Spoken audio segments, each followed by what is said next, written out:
When the hour came, Jesus and his apostles reclined at the table, and he said to them, I have eagerly desired to eat this Passover with you before I suffer. For I tell you, I will not eat it again until it finds fulfillment in the kingdom of God. After taking the cup, he gave thanks and said, Take this and divide it among you. For I tell you, I will not drink again from the fruit of the vine until the kingdom of God comes. And he took bread, gave thanks, and broke it, and gave it to them, saying, This is my body given for you. Do this in remembrance of me. In the same way, after the supper, he took the cup, saying, This cup is the new covenant in my blood, which is poured out for you. But the hand of him who is going to betray me is with mine on the table. The Son of Man will go as it has been decreed, but woe to that man who betrays him. They began to question among themselves which of them it might be who would do this. A dispute also arose among them as to which of them was considered to be greatest. Jesus said to them, The kings of the Gentiles lord it over them, and those who exercise authority over them call themselves benefactors. But you are not to be like that. Instead, the greatest among you should be like the youngest, and the one who rules like the one who serves.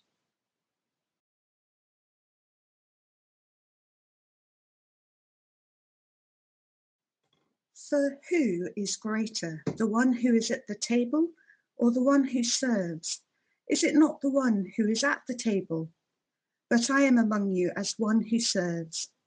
You are those who have stood by me in my trials, and I confer on you a kingdom, just as my Father conferred one on me, so that you may eat and drink at my table in my kingdom, and sit on thrones judging the 12 tribes of Israel. Simon, Simon, Satan has asked to sift all of you as wheat. But I have prayed for you, Simon, that your faith may not fail. And when you have turned back, strengthen your brothers. But he replied, Lord, I'm ready to go with you to prison and to death. Jesus answered, I tell you, Peter, before the rooster crows today, you will deny 3 times that you know me. Then Jesus asked them, When I sent you without purse, bag, or sandals, did you lack anything? Nothing, they answered. He said to them, But now if you have a purse, take it, and also a bag, and if you don't have a sword, sell your cloak and buy one.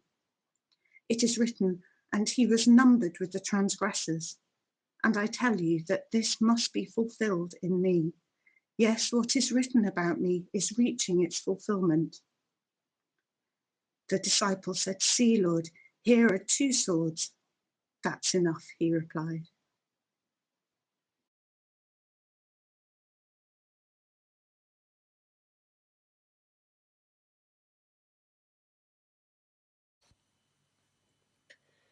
He came out and went, as was his custom, to the Mount of Olives, and the disciples followed him. When he reached the place, he said to them, Pray that you may not come into the time of trial. Then he withdrew from them about a stone's throw, knelt down, and prayed, Father, if you are willing, remove this cup from me. Yet not my will, but yours be done. Then an angel from heaven appeared to him and gave him strength. In his anguish he prayed more earnestly, and his sweat became like great drops of blood falling down on the ground. When he got up from prayer, he came to the disciples and found them sleeping because of grief. And he said to them, Why are you sleeping? Get up and pray that you may not come into the time of trial. While he was still speaking, suddenly a crowd came, and the one called Judas, one of the 12, was leading them. He approached Jesus to kiss him. But Jesus said to him, Judas, is it with a kiss that you are betraying the Son of Man? When those who were around him saw what was coming, they asked, Lord, should we strike with a sword? Then one of them struck the slave of the high priest and cut off his right ear. But Jesus said, No more of this. And he touched his ear and healed him. Then Jesus said to the chief priests, the officers of the temple police, and the elders who had come for him. Have you come out with swords and clubs as if I were a bandit? When I was with you day after day in the temple, you did not lay hands on me. But this is your hour and the power of darkness.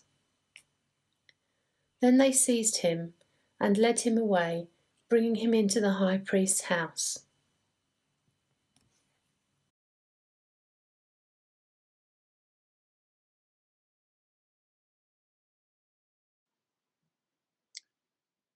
Peter followed at a distance.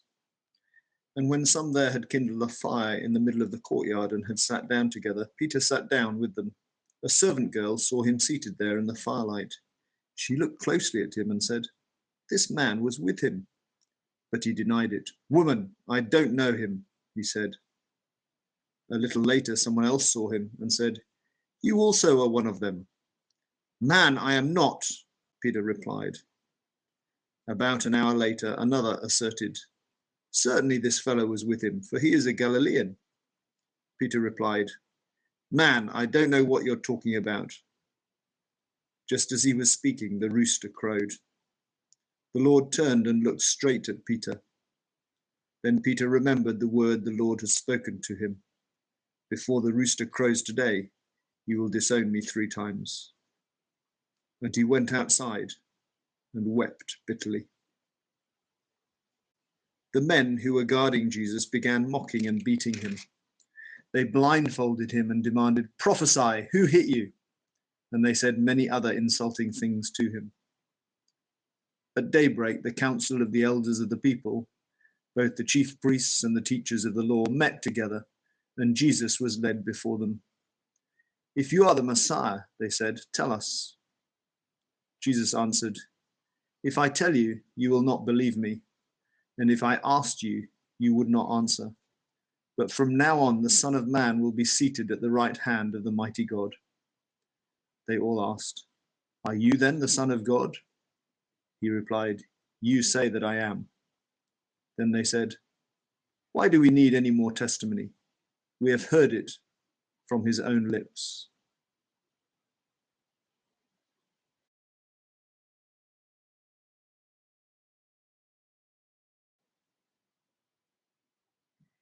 Then the whole assembly rose and led him off to Pilate.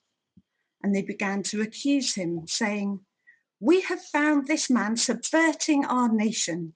He opposes payment of taxes to Caesar and claims to be Messiah, a king."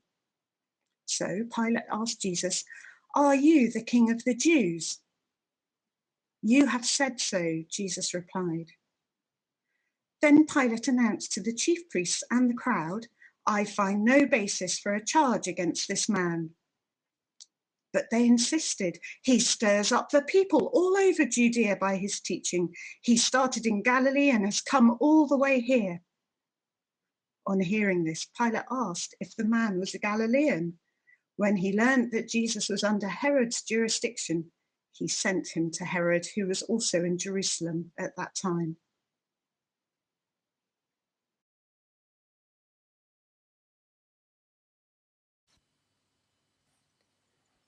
When Herod saw Jesus, he was very glad, for he had been wanting to see him for a long time, because he had heard about him and was hoping to see him perform some sign. He questioned him at some length, but Jesus gave him no answer.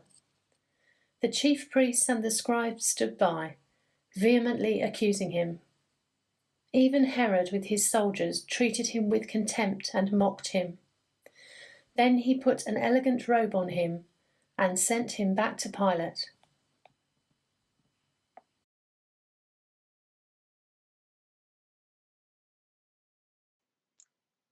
That day, Herod and Pilate became friends.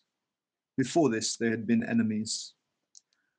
Pilate called together the chief priests, the rulers, and the people, and said to them, "You brought me this man as one who was inciting the people to rebellion. I have examined him in your presence and have found no basis for your charges against him. Neither has Herod, for he sent him back to us. As you can see, he has done nothing to deserve death. Therefore, I will punish him and then release him." But the whole crowd shouted, "Away with this man! Release Barabbas to us!" Barabbas had been thrown into prison for an insurrection in the city and for murder. Wanting to release Jesus, Pilate appealed to them again, but they kept shouting, "Crucify him! Crucify him!" For the third time he spoke to them. "Why? What crime has this man committed? I have found in him no grounds for the death penalty. Therefore I will have him punished and then release him." But with loud shouts they insistently demanded that he be crucified, and their shouts prevailed. So Pilate decided to grant their demand. He released the man who had been thrown into prison for insurrection and murder, the one they asked for, and surrendered Jesus to their will.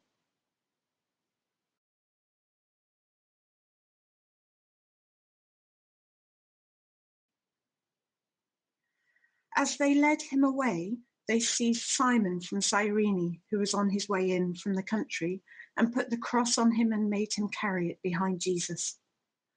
A large number of people followed him, including women who mourned and wailed for him. Jesus turned and said to them, "Daughters of Jerusalem, do not weep for me. Weep for yourselves and for your children, for the time will come when you will say, 'Blessed are the barren women, the wombs that never bore, and the breasts that never nursed.' Then they will say to the mountains, 'Fall on us,' and to the hills, 'Cover us.' For if men do these things when the tree is green, what will happen when it is dry?"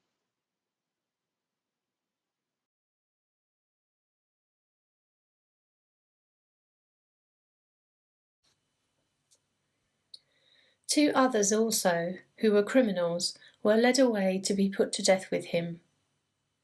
When they came to the place that is called the Skull, they crucified Jesus there with the criminals, one on his right and one on his left. Then Jesus said, "Father, forgive them, for they do not know what they are doing." And they cast lots to divide his clothing. And the people stood by watching, but the leaders scoffed at him, saying, "He saved others. Let him save himself if he is the Messiah of God, his chosen one." The soldiers also mocked him, coming up and offering him sour wine and saying, "If you are the King of the Jews, save yourself." There was also an inscription over him, "This is the King of the Jews."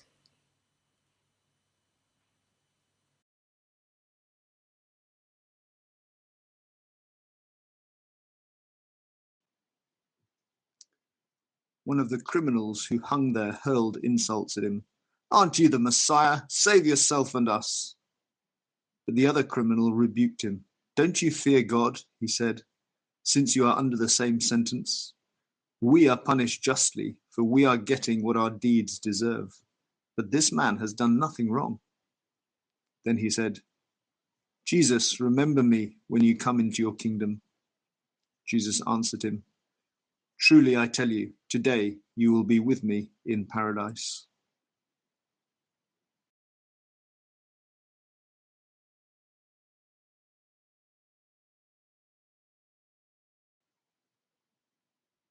It was now about noon, and darkness came over the whole land until 3 in the afternoon. For the sun stopped shining, and the curtain of the temple was torn in two. Jesus called out with a loud voice, "Father, into your hands I commit my spirit." When he had said this, he breathed his last. The centurion, seeing what had happened, praised God and said, "Surely this was a righteous man." When all the people who had gathered to witness this sight saw what took place, they beat their breasts and went away. But all those who knew him, including the women who had followed him from Galilee, stood at a distance, watching these things.